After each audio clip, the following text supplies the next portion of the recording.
everything centers on integrity. Integrity, I would look at it as more of an attitude, which should be internalized. And being that, it could be your conscience in deciding what is right and what is wrong. Integrity is part of our economic, social, and environmental governance. So, to begin and to become credible in our promotion of truth in advertising, it has to begin with integrity. It has to start with integrity. So we have to translate it to some workable procedures or components. That's where they will understand. Now there's that formal organization that's supporting it, and there's a drive. So we've been encouraging our members to join, share it with their customers, suppliers. That way, at least it is spread out. They could also be part of the Integrity Consortium. And we have already written them what the ethical practices in relation to integrity, transparency, and to drive culture change in the corporate world.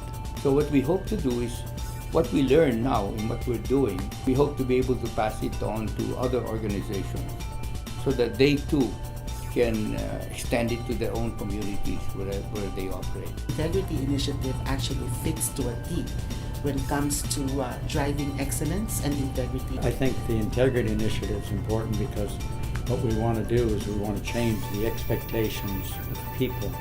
Expectations that you don't need, for example, bribery in order to get something accomplished, or a yes for a no. And if you change the expectations at the top and at the bottom, then we will have cultural change. We will win the battle against corruption. This cultural change and getting people to believe that this is something that is permanent and this is something that is good for everybody in the long term. The Integrity Change Program would help companies be competitive in such a way that this would enable them to help reform their own company. Definitely, there's so much more work that has to be done because 1,500 corporations is but a drop in the bucket in terms of all of the different enterprises that are registered in this country.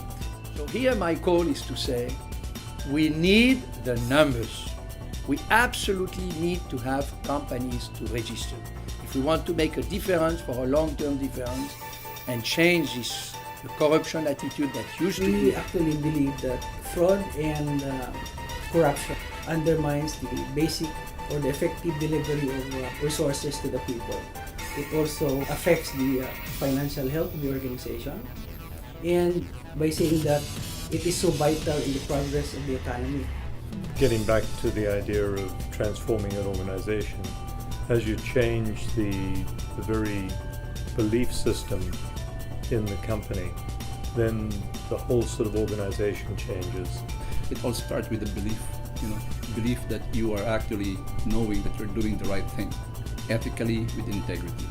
Right, so what we have to do now, for the next year or so, is ensure that companies not only sign a pledge, but they do follow that pledge. Part of the compliance is to make sure that you have followed the code of ethics of the association. The other thing that's happening wide, both at the national level and international, we're getting more and more codes of conduct and ethics. We really need to start having a nation where people trust our institutions, believe that indeed there's a great sincerity in why people do things. We all grew up with good values. Let's use those values to help our countrymen, help business, help the government, and hopefully this will rise up and make us a top 20 economy in the next few years. The Philippines was slated as one of the up-and-coming economies that everybody should have been looking at. And one of the reasons this was given was because of the integrity initiatives and because of the efforts of the government to stamp out corruption. So I think the results are being seen externally, and that sends a very strong message. It guarantees best products and solutions that will prevail in fair market conditions. So we're hoping we can get that message across, and we hope we can convince more corporations that clean business is good business. We are moving forward. We doubled our number of signatories to the pledge. So that means clearly that we're moving ahead. We're getting more interest into the Integrity Initiative.